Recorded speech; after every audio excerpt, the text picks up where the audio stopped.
Bienvenue à tous, ravi de vous retrouver. C'est Esprit Foot, le MAC du GF38 qui profite de ces derniers jours de vacances. Côté joueur, car côté bureau, ça bosse dur. On va faire le point sur l'actu avec toi, Mathias. Bonsoir. Bonsoir Lucille.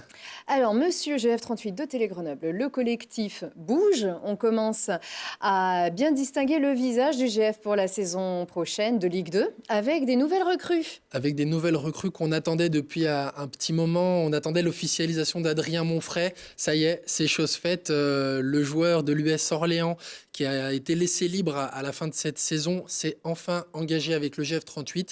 C'est une belle recrue pour la défense centrale du GF38 qui en avait bien besoin.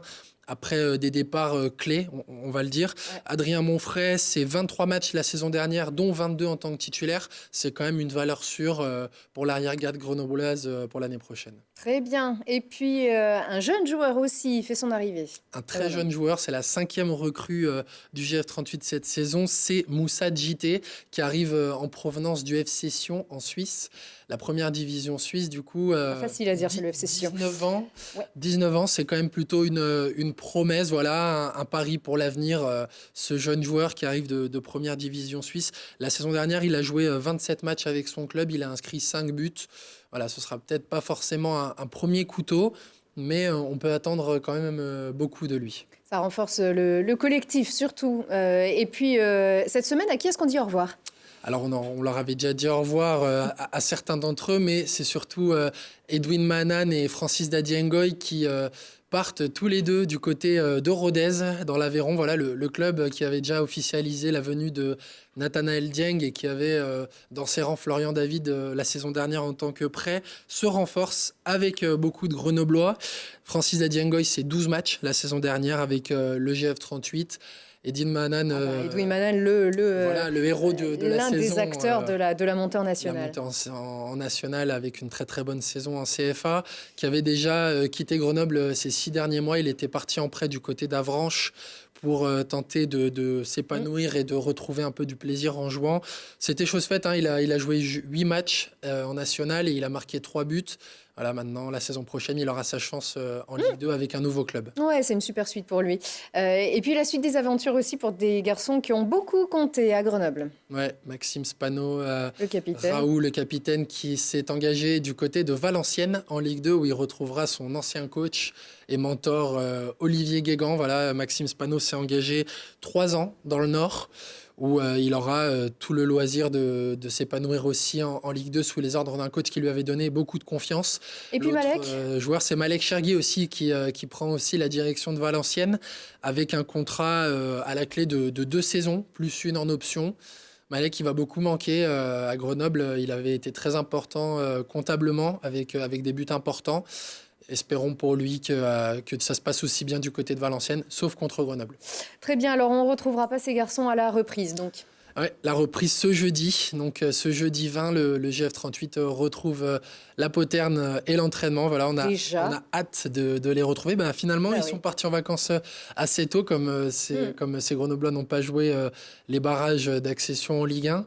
Donc ça y est, le 20 juin, c'est reparti. On va retrouver ça avec des entraînements, la belle pelouse de la poterne. Et puis à la clé aussi un stage à nouveau en Haute-Loire, hein, à Chambon-sur-Lignon. Début juillet, du 1er au 7 juillet. Comme l'an dernier, c'est au même endroit. Exactement, le complexe avait bien plu au club et aux joueurs, donc ils retournent en Haute-Loire.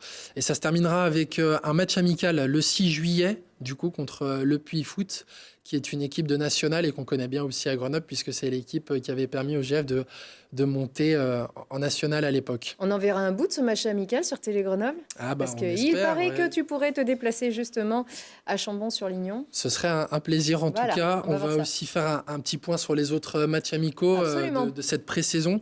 Alors le 10 juillet, ce sera le deuxième donc contre le FC Sion, justement, qui est une première division suisse. Ça se passera à Bouvray. Le 13 juillet, aussi une vieille connaissance de Grenoble, ce sera le FBBP 01, aussi un adversaire de national. Ça se passera à Bourg-en-Bresse. Le mardi 16 juillet, un match à Yverdon, donc c'est de la 2e division suisse. Et puis, ça se clôturera face à un adversaire à nouveau de Ligue 2, qu'on connaît bien à nouveau, le Rodez. Ce sera Rodez-Aveyron Football le 19 juillet au Stade des Alpes. Ça permettra de clôturer cette série de matchs amicaux. Très bien, et puis côté compétition, alors le calendrier est tombé, ça va commencer par Guingamp le 26 juillet prochain. Une saison qui commence un peu tôt, le 26 juillet prochain, un match au stade Roudourou. Voilà, un stade bien connu de la Ligue 1 puisque les Guingampais y ont passé 6 saisons. Ils retrouvent cette saison la Ligue 2 et ils auront l'immense honneur de recevoir les Grenoblois pour démarrer la saison. Alors il faut des bons yeux là néanmoins, mais alors pour la suite, donc ça commence par Guingamp le 26 juillet. Voilà, ensuite le premier match au Stade des Alpes, ce sera le 2 août avec la réception de l'AC Ajaccio.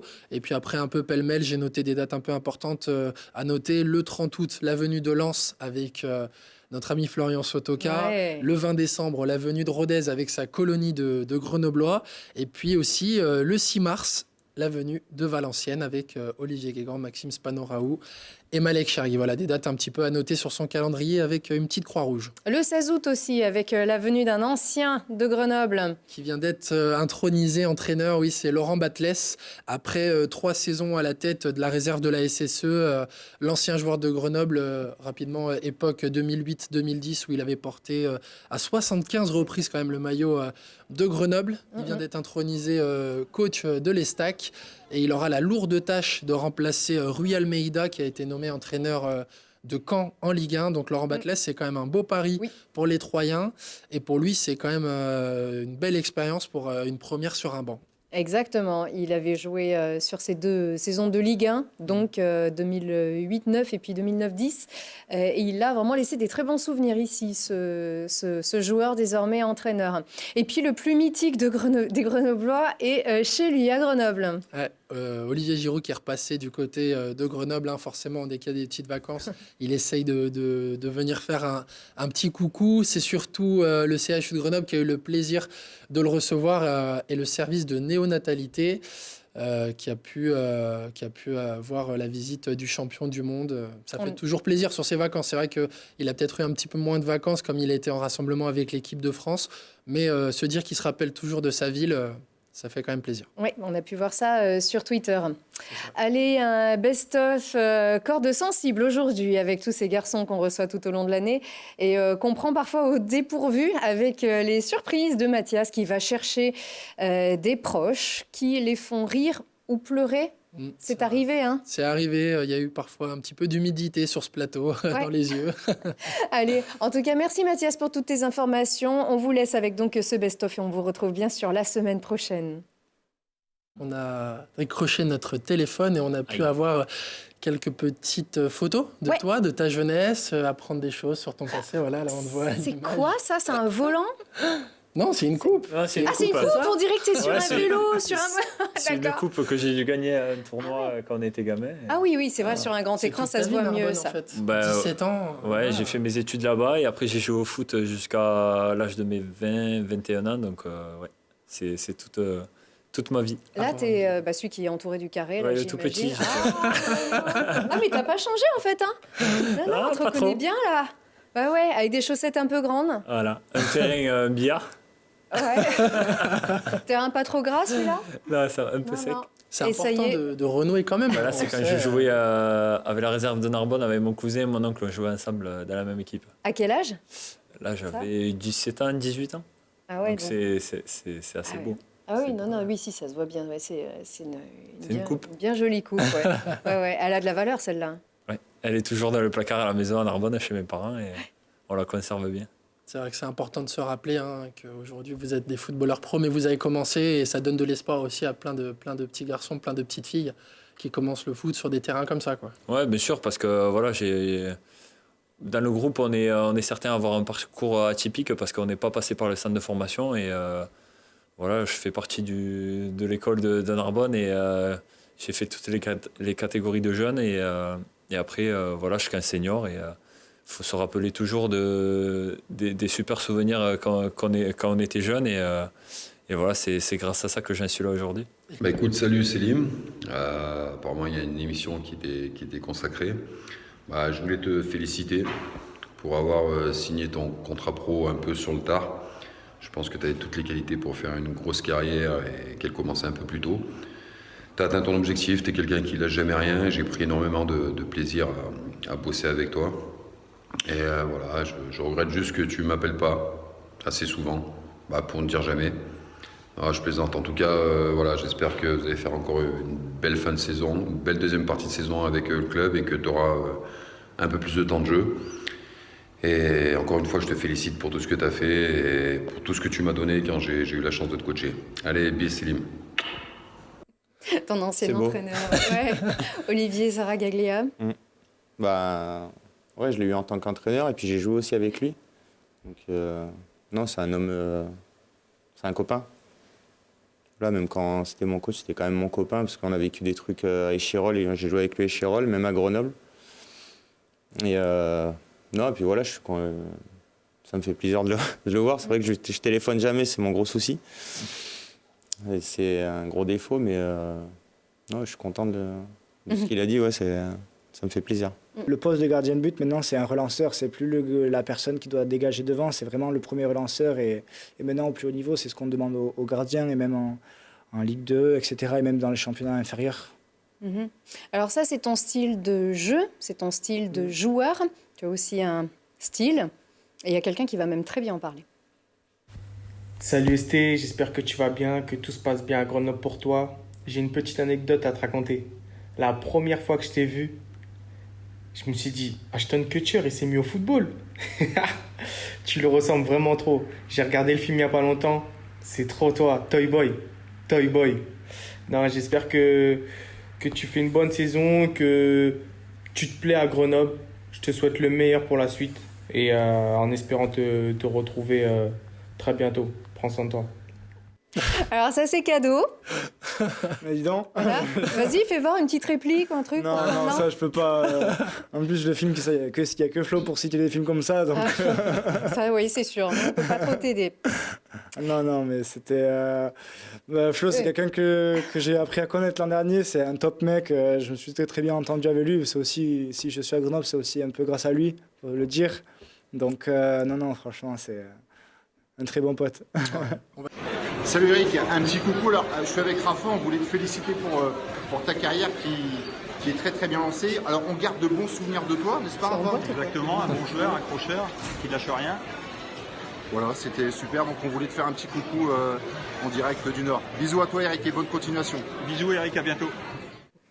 Sympa ça. Avec un bel accent du Nord-Pas-de-Calais. Non mais ouais, ça me touche beaucoup de les voir parler ainsi de moi parce qu'ils ont gardé une bonne image au moins. Et voilà, j'ai toujours essayé de tout donner dans son équipe à Raphaël Beaugrand. Et voilà, c'est ce qui fait qu'il garde cette image de moi et je suis très fier de ça. Romain, c'est d'abord un mec en or, gentil, agréable. Je lui disais souvent que c'était le gendre parfait, mais c'est vrai que c'est quelqu'un qui est très apprécié dans un vestiaire. Vraiment, c'est un mec que j'apprécie, lui et puis toute sa petite famille. Voilà, c'est un joueur que j'ai beaucoup fait jouer, que j'ai toujours fait jouer, parce que d'abord c'est un joueur de sport collectif qui a toujours la volonté de faire jouer les autres.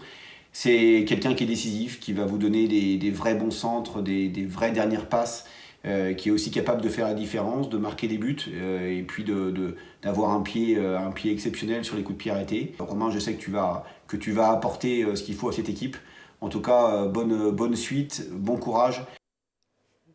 Et cadeau, voilà.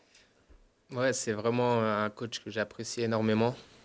J'ai même demandé des renseignements sur Grenoble. Je sais que c'est un coach qui regarde pas mal le championnat. Et donc forcément, j'ai demandé un peu conseil par rapport à Grenoble et il m'a dit de foncer. Donc voilà, c'est vraiment un coach que j'apprécie. Et voilà, j'espère vraiment qu'il va retrouver un club rapidement. Ça fait plaisir à retrouver en tout cas. Ouais, et puis, énormément. Sympa ce petit mot sur Grenoble. C'est un gage de qualité, hein. Ça. Ouais, non mais voilà, je suis un peu ému parce que c'est un coach que j'aime beaucoup.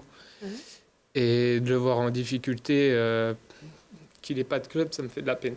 Allez, on fait passer le message, hein. On l'apprécie aussi, en plus il a joué le jeu. Vachement bien. Salut mon frérot, j'espère que tu vas bien. Bah écoute, simplement ce petit message pour te féliciter par rapport à ton début de saison. Sache que c'est amplement mérité tout ce qui t'arrive actuellement. J'ai même vu que tu avais récupéré le brassard de capitaine. Non, mais blague à part, félicitations. On est tous fiers de toi. Je pense que tu mérites amplement ce qui t'arrive aujourd'hui. On connaît le gros bosseur que tu es. Que dire à part te souhaiter beaucoup de force pour ta fin de saison. Une saison, c'est long, mais je sais que tu vas continuer sur cette lancée et tu vas aller chercher tout ce qu'il y a à apprendre. Donc voilà, je te souhaite bien entendu une bonne fin de saison. On sera tous avec toi jusqu'à la fin. Et je te dis à plus tard. Salut mon frérot. C'est flatteur ça, un joueur de Ligue 1, un attaquant de Ligue 1 qui plus est, qui te dit ça. Ouais, Baptiste Schbout, ouais, c'est un collègue en fait, de base, c'est un ami à mon frère. Ils ont joué ensemble à Lens. Et ouais, on a créé un lien d'amitié, on est partis en vacances ensemble, il est venu chez mes parents. Et là, cet hiver notamment, on était encore en vacances ensemble. Donc c'est un super mec, c'est un super travailleur et ça fait plaisir d'avoir des... Frérot, carrément. Ouais. Non, on s'entend très bien. Ouais. On a les mêmes goûts, on va dire, les mêmes... centre d'intérêt. Je dirais pas lesquels. Eh bien, bonjour Philippe. Écoute, très heureux d'apporter mon témoignage sur ta personne. Pour simplement te dire que le FCMS aura toujours un regard admiratif sur ton travail, parce qu'on sait que tu es sérieux, que le football c'est vraiment ta passion aussi, car c'est un métier, mais il faut quand même, conserver l'aspect de la passion, sinon je crois que c'est un métier qui est trop dur. Je ne te parlerai pas d'être président de club, parce que ça tu connais les avantages, mais surtout les inconvénients, je peux t'en parler.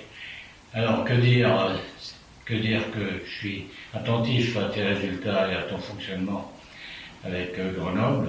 Je te félicite parce que c'est une situation qui a priori n'était pas facile à reprendre. Et puis, ma foi, te rappeler que tu resteras toujours Grenade dans nos cœurs, dans la mesure où tu as été pratiquement le seul joueur à ne jamais avoir connu un autre club que le FCMS. Donc, je te souhaite évidemment beaucoup de réussite pour la fin de saison. Et puis, ma foi, au plaisir de te voir lors du match Metz-Grenoble bientôt. Voilà, Carlo Molinari, sympa ce petit message. Ouais, Carlo, c'est pas mon deuxième père, mais un petit peu, c'est le deuxième père de tous les footballeurs qu'il a connus sous sa présidence à Metz. C'est quelqu'un, c'est un Italien qui a le cœur sur la main, qui adore évidemment son club, qui adore ses joueurs, ce qui n'est pas le cas de tous les présidents. Et j'ai eu le bonheur de le retrouver en plus il y a 3 ans comme entraîneur du FC Metz, à qui on est monté en Ligue 1, donc c'était, même s'il était aujourd'hui, il n'est plus que président d'honneur, mais bon, c'est quelqu'un qui passait tous les jours au vestiaire nous voir, toujours un petit mot, toujours une vision. Il a 85 ans aujourd'hui, toujours une vision exacte, pile sur l'effectif, sur les joueurs, sur nos matchs, un regard acéré. Et donc voilà, c'est vraiment quelqu'un que j'adore et qui me l'a bien rendu. C'est mon président. Coucou Hibou, allez, un petit bonjour du club des Suisses, ton club de cœur. Voilà, au passage, on voulait te remercier pour tout ce que tu as fait pour ce club-là.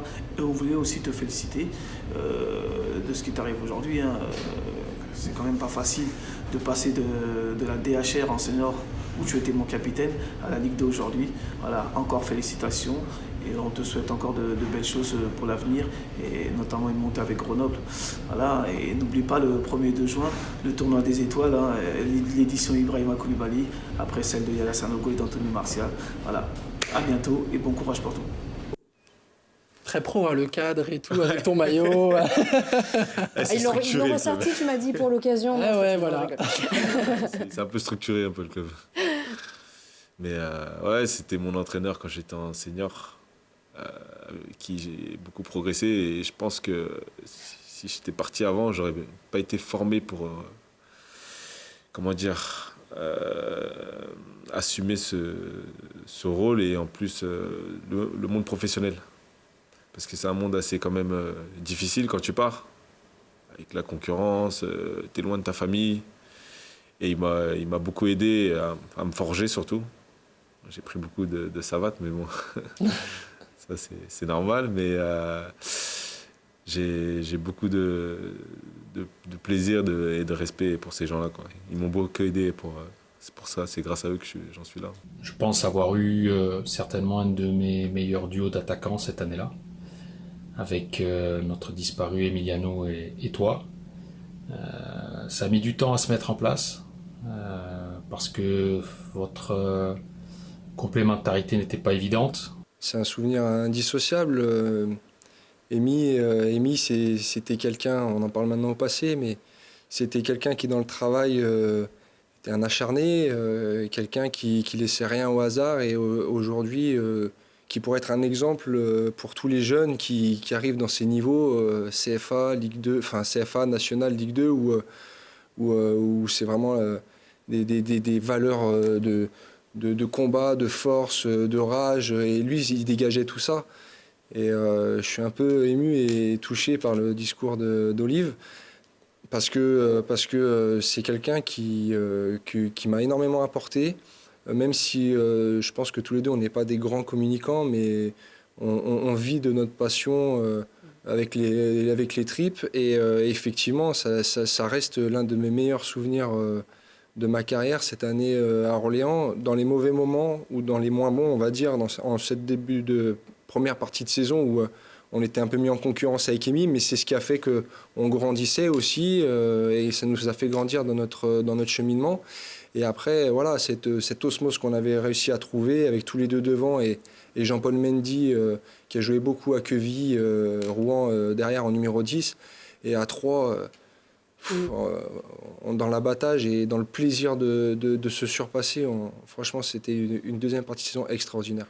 Mais Amy, en fait, ce qui m'a surtout fait beaucoup de mal, c'est que nous, quand on est en concurrence, les avant-centres, quand on sort de l'entraînement, enfin pour ma part, je le perçois comme ça, quand on sort de l'entraînement, on déconnecte pas forcément on déconnecte du foot, mais pas forcément de la concurrence qui est installée avec les mecs. Des fois, on en parle le soir avec notre épouse, nos amis.